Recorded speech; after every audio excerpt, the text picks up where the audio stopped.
Welcome to the You Can't Afford Me podcast, where we skip the fluff and dive straight into the grind. Real entrepreneurs, real struggles, and the unfiltered journey behind success. Let's get into it. So today, you guys know I'm real big on giving back, and I think especially as entrepreneurs, we either need to be giving of our time or giving of our money. So for me, sitting on boards for great local nonprofits is a great way that I like to give back. And today we're sitting with the executive director of Boyz To Men, not the music group, Boyz To Men, nonprofit here in Richmond. We got Warren with us in the studio. Warren, how you doing today, buddy?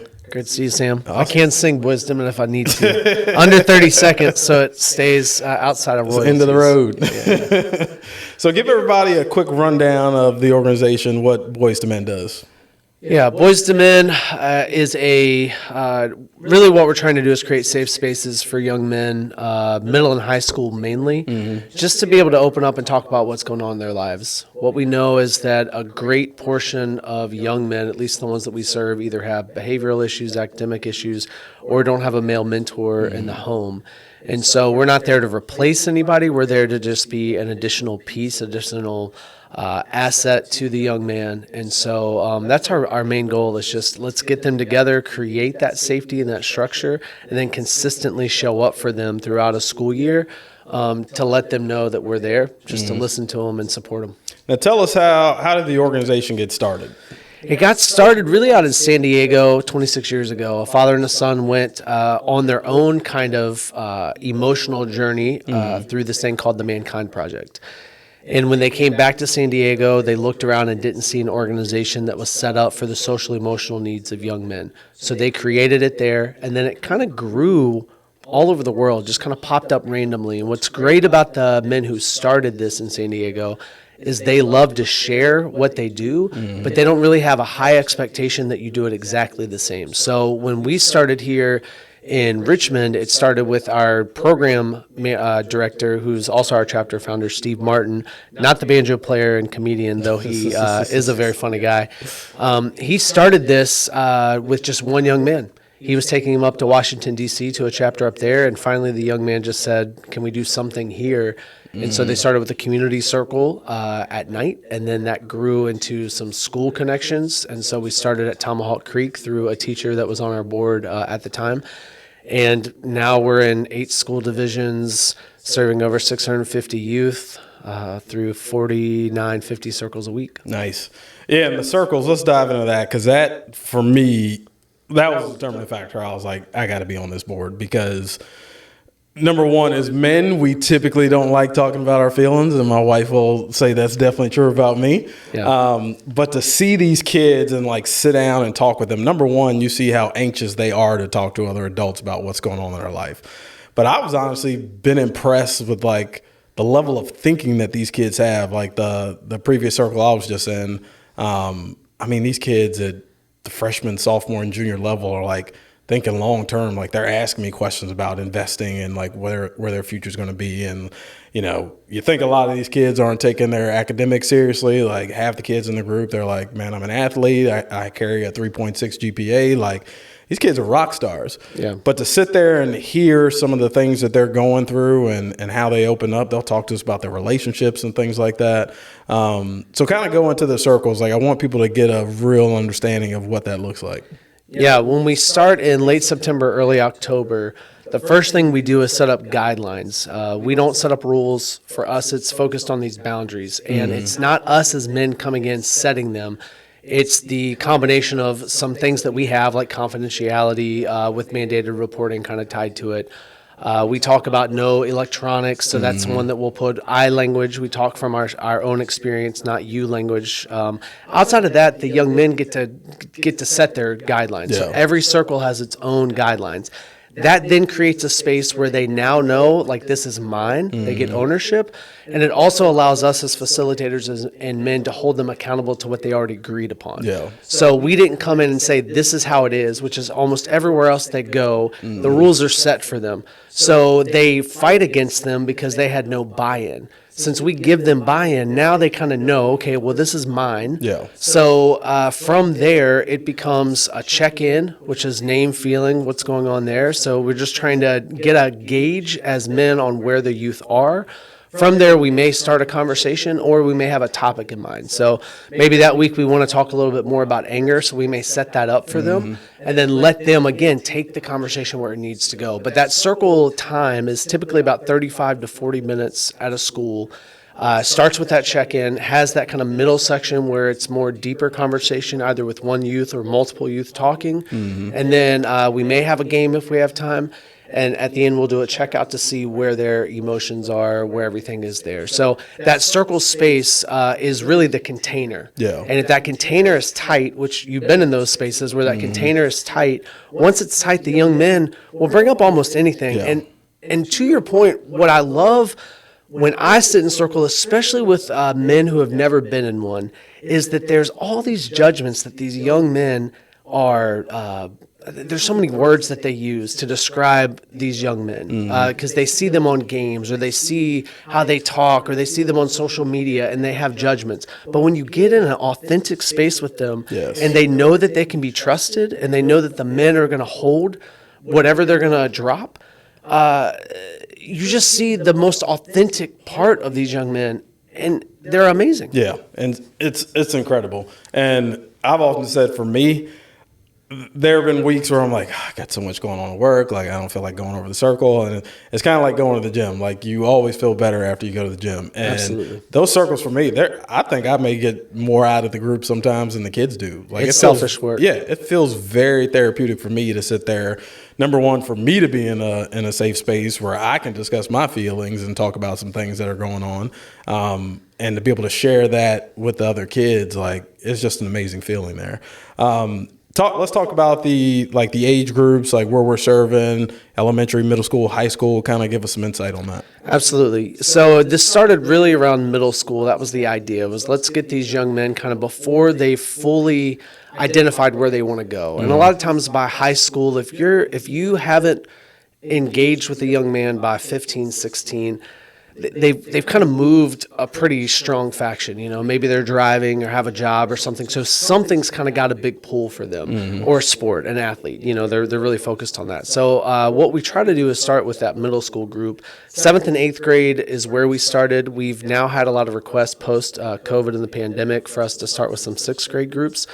But the idea is let's get these young men together around 12, 13. From that middle school, we started seeing the feeder pattern. So how do we get into a high school where we might catch this young man and continue to work with him? So that was part of the goal, is can we grow with them the best we can? And then just in the last 2 years, we just saw this high need at elementary.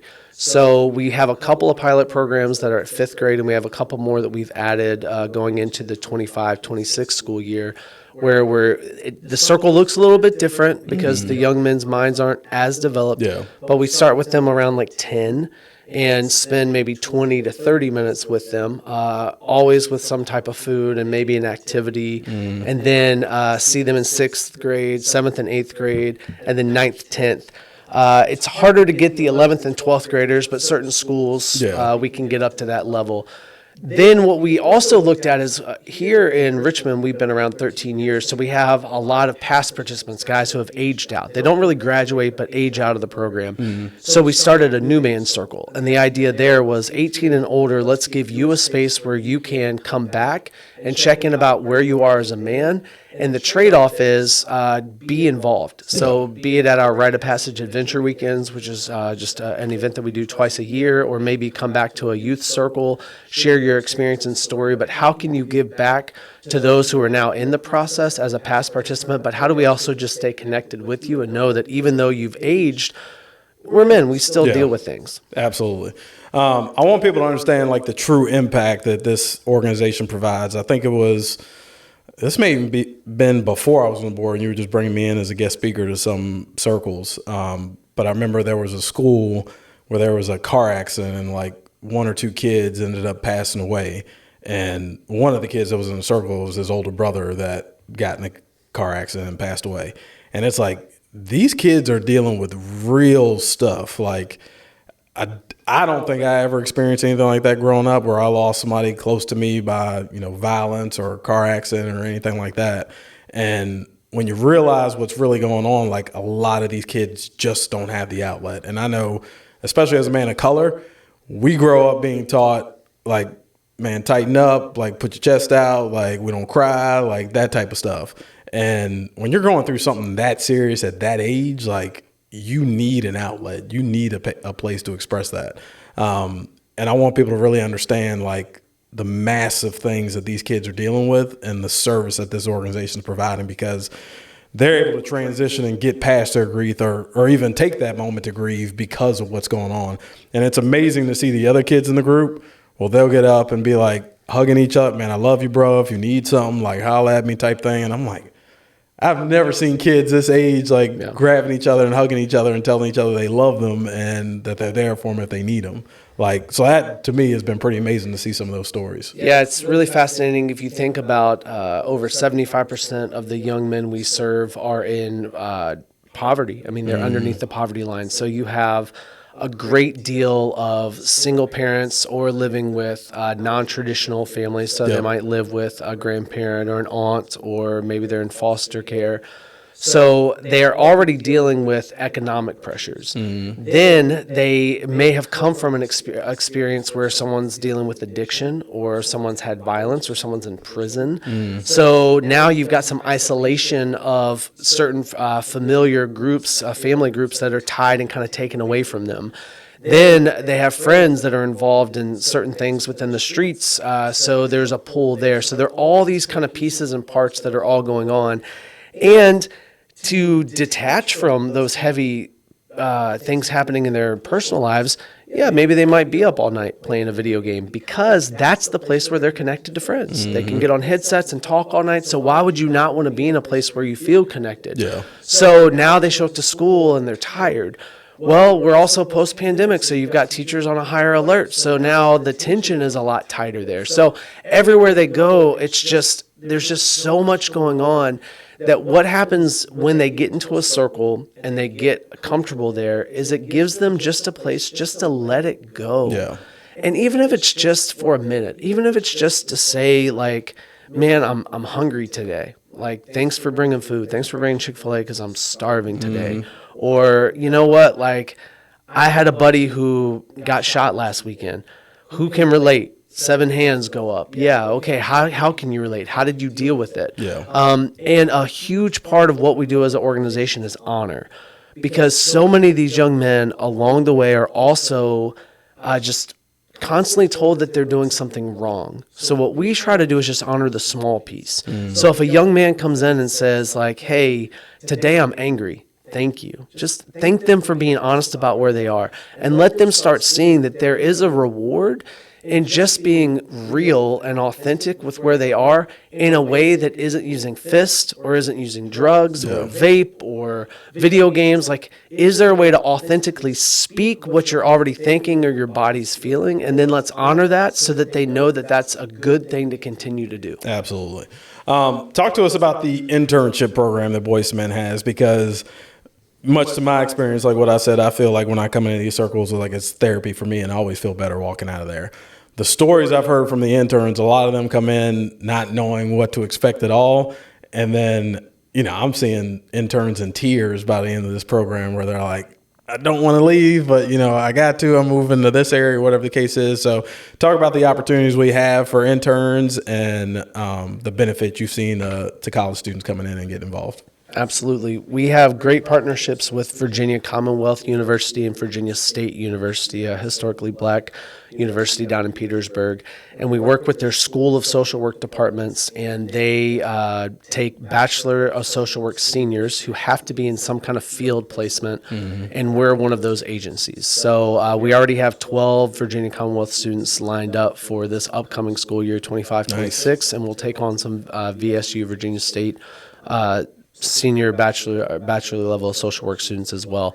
The idea that we try to do, I think we have the best internship program, because not only do they sit in circle, but we try to expose them to legislators and judges, juvenile judges, to all different school board members, board of supervisors members, wherever we can kind of put them. So we try to give them the framework and the idea that when they go into a school to deal with this one kid, here are all the places and the people who will affect them. And you as a social work student, you have a voice. So if you go into private practice even, and you see that there's a bill passed that's going to hold back young people, you know who to call, you know how to reach out. So I think the great thing about our internship program is we give a great deal of exposure to these interns, not only to the circle, but other places. And I think there's opportunities we could grow the internship program. It's just really looking for, a school that says, yeah, we want to bring you somebody who's in marketing, or we want to bring you someone from that. What we have started doing is assigning administrative hours to try to give them exposure to the back end of what we are as a nonprofit. Yep. All the good work we do, all that selfish work, honestly, is within the circle. But there are a lot of hidden little pieces of things that we still have to do as well. Absolutely. Two more things before we wrap up. Talk to us about the board. So I know we're always looking to expand and looking for great people to join the board. Talk about the responsibilities coming on as a board member and why someone should consider being a board member. Great question. Thank you. I like that. Softball. It's a softball question. Yes. What I love about our board is that it is a working board. It's a board where we want board members who can come in and who want to be involved, who want to look at it. And to your point, it could be time, it could be money, it could be ideas. It's just, what is a way that you can look at our organization and see a gap? So is it in marketing? Is it in legal? Is it in human resources or policy and procedure? Are there ways that you think that you have a gift and a talent, you have a passion to youth or to mentoring where you can step in and say, yeah, I can bring this as a gift? With our board, we have 6 meetings a year that are in-person meetings, and then we have 2 main events, and we have some smaller events that are going on as well. But what we want are people who are willing to either they have funding themselves to unload or that they have a network. We know in life, everything is about networking. Absolutely. Every job I've ever had, it's somebody who knows somebody who knows somebody. And for us as a nonprofit to continue to exist and provide the services, and we get phone calls every day, we've got different schools that want to bring us in. There's so many of those pieces and parts that are coming. So we need board members who are willing to say, yeah, I've got a network and I don't mind using it. And that could be, again, for time, that could be for talent, that could be for finances. But how do we bring those people on that are willing to be hyped up and continue to just spread the word? Love it. Love it. On that note, too, with the board, I will say another selfish component when giving back is the networking that you can do while you're on the board. Like being on the board just opens up some doors for you, and you're being connected to people that traditionally you may not have been connected to. As we wrap up, I want you to kind of talk about some of the main events and fundraising activities that we have throughout the year, and that if anybody wants to give back, whether it's volunteering, donating, where can they go? How can they do that? Absolutely. So we have a summer program coming up. So if you have youth that want to be involved, or you're a man or a woman who's listened to this and go, man, I just want to see what this is like, we have 9 weeks of summer program for June and July. Through this summer. We have a golf tournament on September 22nd. That'll be our 12th annual. So we're looking for sponsorships and foursomes to be a part of that. We have a giving campaign that runs technically through September, October, where we get 10% on top of any donation that comes through. So that's a great opportunity if you're looking to just give back, and that's as low as $10. We get 10% on top. So year 10 is 11. Yep. And then we'll have a Brunswick Stew that's at the end of the year. So we have a couple of events coming up in that sense. So if you want to be involved from a physical standpoint, you want to sit in something, then please reach out to us at info at btmboystomenva.org, btmva.org. And you can just say, hey, I want to be involved this summer. Let me know how. If you're looking for a way to donate or to be a part of some of these events, you can go to our website as well, and there's a donate button, or you can go to btmva.org/golf to be a part of the golf tournament. Beautiful. Yeah, definitely. Warren was on me last year. I didn't get to make the golf tournament because my guys' golf trip was at the same time. So we're going to make that work out this year, bring some sponsors to the table, get a foursome together. I do want to highlight one quick thing. Yeah. We have a wonderful program. There's a man who is a part of our staff named Angel de Jesus, who is a returning citizen. Amazing guy. He's formerly incarcerated, Yeah. and he was supposed to serve life in prison. Instead, he was able to get pardoned by Governor Northam on his second to last day in office. He's now a free man. He spent his 3 years of parole, and he has worked on a program called Creating a Safer Environment. It's CASE, and we just had our first graduating class. So everyone knows about the pipeline from schools to prison. We're working on a pipeline from prison to mentoring. So through Angel and his efforts outside of Boyz To Men, we are partnering with the CASE program to basically get men who are formerly incarcerated to go through this 12-week program. And when they come out, they'll have the skills that they could actually show up with us and be a part of a school, either by speaking or sitting in circles. So we're really excited about that program because we know a lot of men come out of prison and they want to give back, but they don't have the direction. We want to give them the direction, and a lot don't have the business acumen because they weren't able to maybe facilitate all of those skills. So maybe they took all the certificates and have a lot of the knowledge, but they don't know how to apply it. So how do we do that? So Boyz To Men is really trying to step into that gap and just be an advocate for these men who are coming out to use that positivity that they have in a great direction to maybe rescue young men. That's a horrible word to use, but provide their own personal insight to young men to hopefully help inform them to make better decisions. Yeah, and these guys' stories, like, I mean, Angel, when I met that guy, man, like, his story is amazing, and the way he can connect with the kids, because, like, he can attack it from a perspective where a lot of these kids are starting to go down the path that he was at, and he can personally say from experience, bruh, it ain't worth it. I was behind bars for X amount of time. Like, I'm just now getting my life. Like, I've heard him say in circles several times, like, the things you guys are just about to start doing, I'm just learning myself now too. He's like, I was a kid. Yeah, and it's not his whole story, but it's a valid story, a part of the man of who he is. And when more men like him that he's connected to that have returned come out, their stories are different, right? But they can approach it. So if you sit with 2 or 3 guys who have been formerly incarcerated, they're all hearing things from the young men, and they're telling their story in a way that might resonate different, you know. And so it's just a really good gift. And again, what we do is selfish work. If you sit in a circle, I promise you will be more than edified, because I at 14 couldn't do what these young men are willing to do, are brave enough to do, just by opening their mouth. So I appreciate this time just to share about it. Absolutely, man. And I want to encourage you guys, I don't care if it's $5, $10, $20, $100, donate to this cause. Like, I know there are a lot of great nonprofits out there, and I think programs like this often get lost where, you know, we're trying to combat like hunger and different things like that. But it's like, it is so important for these young men to have these role models and these people in their lives, because it really does set the stage for their adult lives and what they're going to be doing. So you guys go check out the website, go donate. Warren, appreciate you being here today, man. Thanks, Sam. Absolutely. And we'll see you guys on the next episode.